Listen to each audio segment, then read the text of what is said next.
കൂട്ടുകാരെ, ഇന്ന് എൻ്റെ ബർത്ത്ഡേ ആണ് കേട്ടോ. അതായത് ഡിസംബർ 24. അപ്പോൾ വലിയ ആഘോഷങ്ങളൊന്നുമില്ല. അമ്മ ചെറിയൊരു കേക്ക് ഉണ്ടാക്കിയിട്ടുണ്ട്. അപ്പോൾ കേക്ക് മുറിക്കണം, പിന്നെ ചെറുതായിട്ട് ബിരിയാണി ഉണ്ടാക്കണം. അത്ര തന്നെയാണ് കേട്ടോ ഞങ്ങളുടെ ഒക്കെ ആഘോഷം എന്ന് പറയുന്നത്. ഇപ്പോൾ ഞങ്ങൾ രാവിലെ തന്നെ ഇഡ്ഡലിയും ചമ്മന്തിയും ചായയും കുടിച്ചു കേട്ടോ. അപ്പോൾ ഇതായിരുന്നു രാവിലത്തെ ചായക്ക്. അപ്പോൾ എനിക്ക് അമ്പലത്തിൽ പോകാൻ പറ്റിയില്ല, കാരണം എനിക്ക് പീരീഡ്സ് ആയിട്ടുണ്ട്. അപ്പം അതിന് ചെറിയ വിഷമത്തിലാണ് കേട്ടോ നിൽക്കുന്നത്. പിന്നെ അത് കഴിഞ്ഞ് ഞങ്ങൾ ബിരിയാണിക്കുള്ള സാധനം വാങ്ങാൻ വേണ്ടിയിട്ട് ബാലുശ്ശേരി പോവുകയാണ്. അപ്പോൾ പോകുന്ന വഴിക്കാണ് കേട്ടോ ഏതെടുത്താലും 100 രൂപ എന്ന് പറയുന്നൊരു ബോർഡ് കണ്ടത്. അപ്പോൾ അവിടെ നിന്നൊരു കുരങ്ങനെ വാങ്ങി. റിച്ചുവിന് ഭയങ്കര ഇഷ്ടമാണ് കേട്ടോ കുരങ്ങനെ. അപ്പോൾ അത് വാങ്ങി.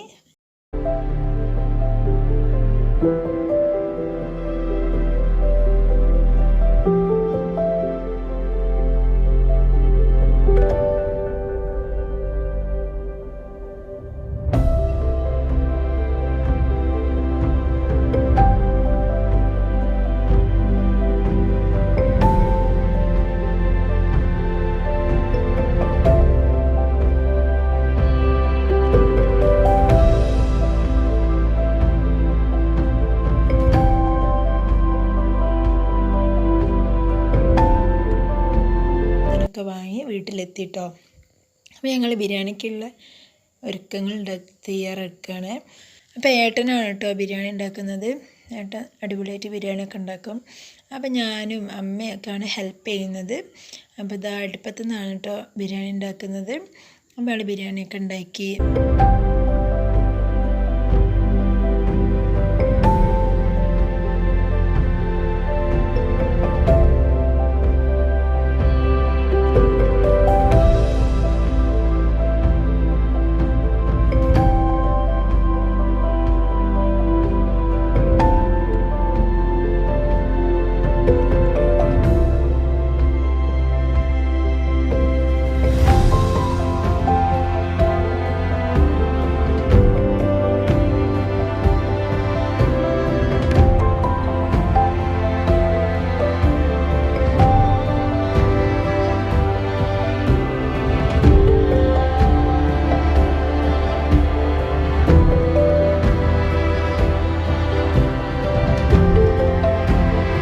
പിന്നെ വാഴയില വെട്ടിയിട്ടാണ് കേട്ടോ ഫുഡ് കഴിക്കാൻ വിചാരിച്ചത്. അപ്പോൾ എല്ലാവരും കൂടി ഇരുന്നിട്ട്, ഞങ്ങളിവിടെ പൊതുവേ എല്ലാവരും കൂടി ഇരുന്നിട്ടാണ് കേട്ടോ ഫുഡ് കഴിക്കാറ്. അപ്പോൾ എല്ലാവർക്കും വേണ്ടി, അപ്പോൾ ഇതാ എല്ലാവർക്കും വേണ്ടി വാഴയിലൊക്കെ വെട്ടി ഇപ്പോൾ എല്ലാ ഫുഡൊക്കെ എടുത്ത് സെറ്റാക്കി മേശപ്പുറത്ത് വെച്ച് എല്ലാവർക്കും വിളമ്പുകയാണ് കേട്ടോ. സലാഡുണ്ട്, പിന്നെ പപ്പടമുണ്ട്, ബിരിയാണി, വെള്ളം, അങ്ങനെ എല്ലാം കൂടി എല്ലാം സെറ്റാക്കി. അപ്പോൾ എല്ലാവരും കഴിച്ച് കഴിഞ്ഞ്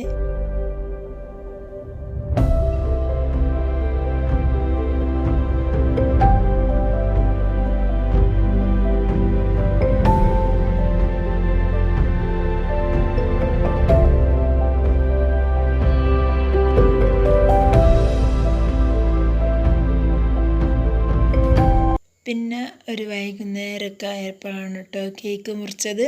അപ്പം അമ്മ ഉണ്ടാക്കിയ കേക്കാണ്, വൈറ്റ് ഫോറസ്റ്റ് ആയിരുന്നു കേട്ടോ. അപ്പം ഞാനും റിച്ചും ഏട്ടനും കൂടി കേക്കൊക്കെ മുറിച്ച് ഒക്കെ കഴിച്ച്.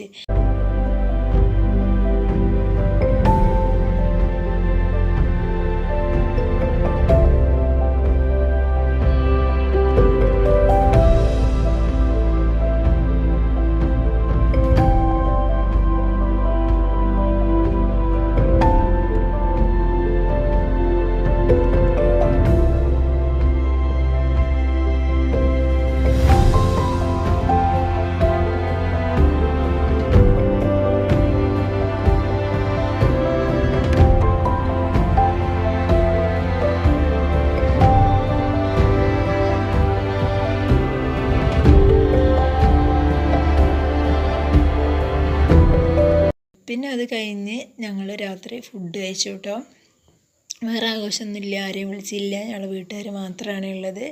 ഭയങ്കര സന്തോഷമായിരുന്നു കേട്ടോ. എന്താ പറയുക, നമ്മുടെ ബർത്ത്ഡേ ഒരാളെങ്കിലും ഓർത്ത് വെച്ച് ചെറിയൊരു തോതിലെങ്കിലും കഴിക്കാനുണ്ട് എന്നുള്ളത് ഒരു ഭയങ്കര സന്തോഷമാണ് കേട്ടോ.